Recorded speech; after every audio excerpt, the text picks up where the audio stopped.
And I had worked with the state system for quite a few years. They actually called me down to their computer room one day and asked if I would help them with this program they were having trouble with, because they knew my background. And when the call came into my dorm, the CO called me up to the desk. He says, "Look, you don't have to do this, but someone is requesting your help down at the computer room." I said, "Okay, I'll go help them." So I did. I went down there and I got them through their problem. And I think that was kind of like a payback, was they didn't move me when they should have at that time, which was interesting. Kind of a unspoken trading of Right. favors. Yeah. Given everything that you've told us about the prison system now, would you define or call our prison system just or very useful? It has a purpose.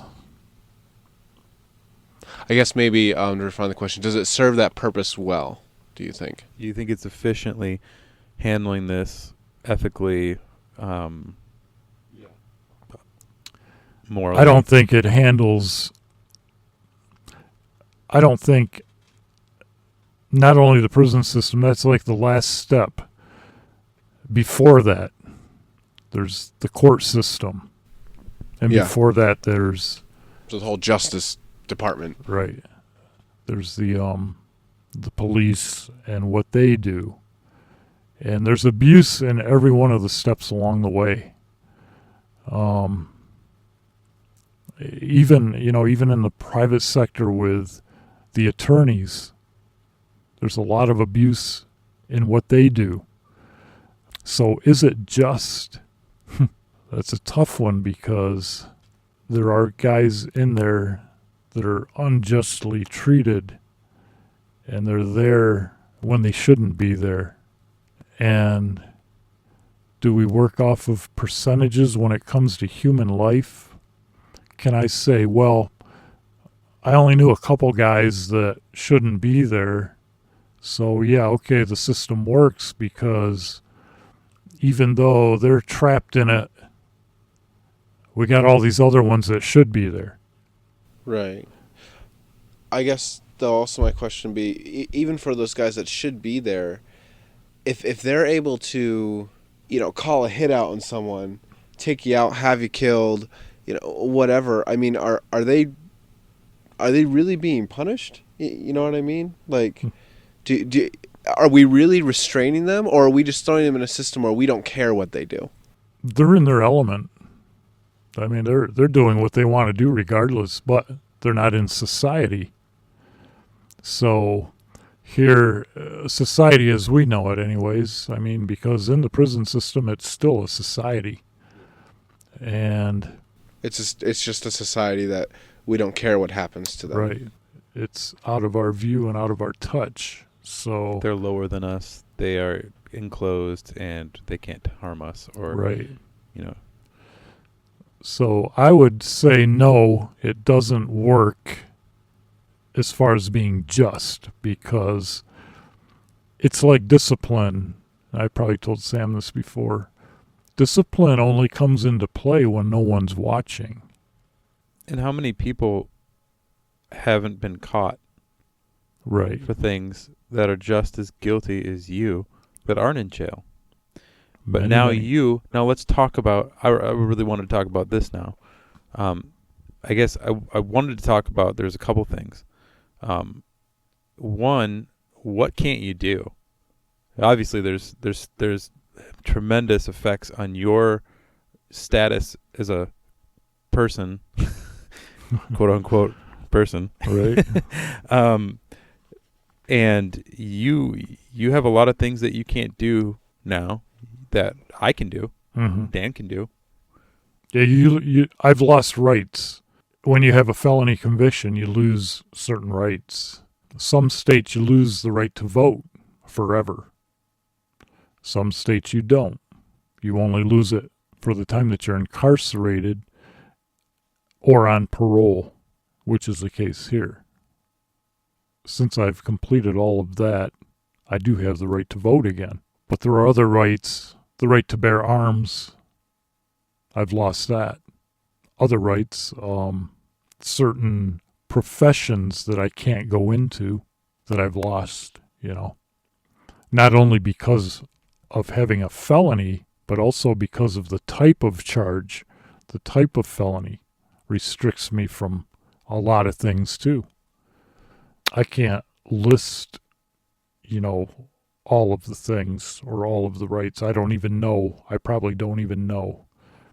One of the things that you lose is your ability to travel out of the country without some sort of permission from another country. As if I wanted to travel from the U.S. into Canada, I have to get permission from the Canadian consulate. Permission means that I have to fill out a form and they're going to charge me a fee to grant me that permission. Right. They will grant permission. Oh, so you're not getting permission. You're bribing them to give you permission. That's really what that boils down to. You're paying a fee. To pay. You have to continually pay after all the years that you spent paying, and that's debatable. Did you pay? Was that punishment or was that correction? I mean, which one is it? And was it either? Yeah. Commercial crimes. But they will. Yeah, you have to get the minister's approval of rehabilitation is what you have to do for Canada, is what it says here. Yeah, and I think we had looked up that previously. I don't have that link right now, and I'm not really too worried about it, but I think it depended upon whatever the crime was. Right. And obviously, for your case, it'd be a pretty harsh crime. Right. So you'd probably pay the max fee, which would put you at probably about, I think it was over $1,000. Just for you to. Oh yeah, I think it was just for you to apply to hopefully get it. And is that every time you enter, or is it just it lasts for a year? Yeah, it lasts for one year. Wow. Yeah. So say you were able to get into some business that required you to travel. Yeah, it would cost. Even if a company were willing to overlook your record, you're just an expense. Right. Yeah. So wow, we know you lose a lot of things. Yeah. And it's really unfortunate. Now, moving past prison, can we get past prison at this point? Yeah. The only thing that I could think of that I would have wanted to know is just in prison, what do you do with your time? What can you do? I guess you can go to, you can take classes, you can do all kinds of other stuff like that. But I think people can pretty much find that information if they want to find that out. Mm-hmm. So moving past that, exiting prison, now you have to go through the parole, right? Right. You have to go through parole, and then you also, during parole, now you're required by law to take these classes for rehabilitation. Yeah, there you go. Yeah, counseling of some sort is mandatory, especially with any kind of a sex offense. They don't really have counseling for, like, a bank robber. You would have to take some sort of anger management. Every crime, according to the system, involves anger. Which is a secondary emotion. Yeah. But this is how they justify funding for programs. So it's all part of the same wheel. Now, here's another example of the way money plays a part of the whole system. If I came out, and I was out on parole, okay?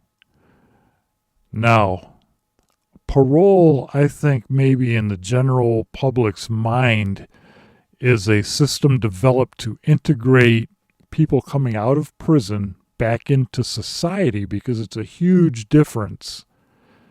There needs to be something there, because some guys have been in a long time and everything changed.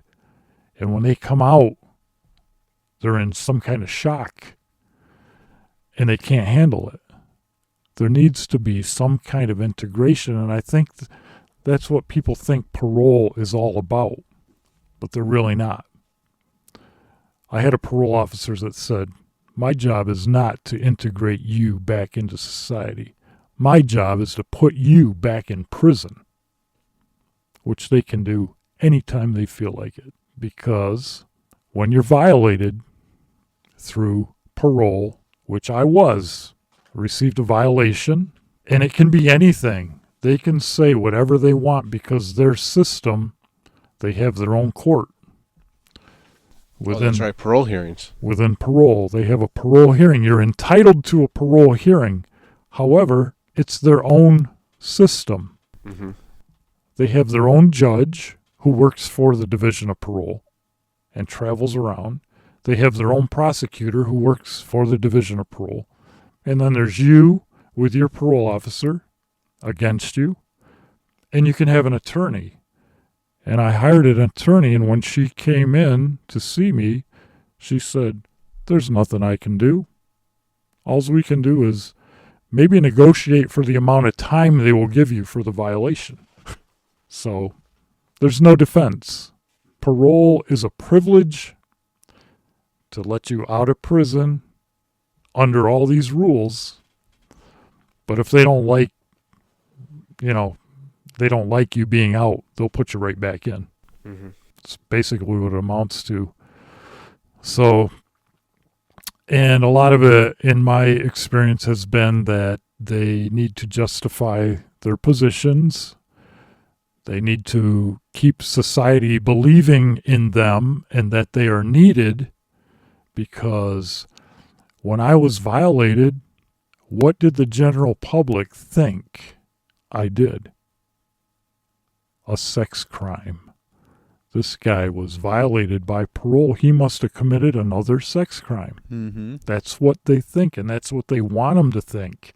In reality, my cell phone was that I didn't call my parole officer till a minute after I was supposed to that day. Or whatever. Here's even a better one. I didn't log my journal properly the way they wanted me to log something in my journal for the day. A journal in which no one had ever looked at until the day that I was violated. So, like I said, it doesn't matter what the violation is. I might as well have been out there not coming in at curfew or whatever. I might as well have had a real violation, because they can make anything. You have no defense in it.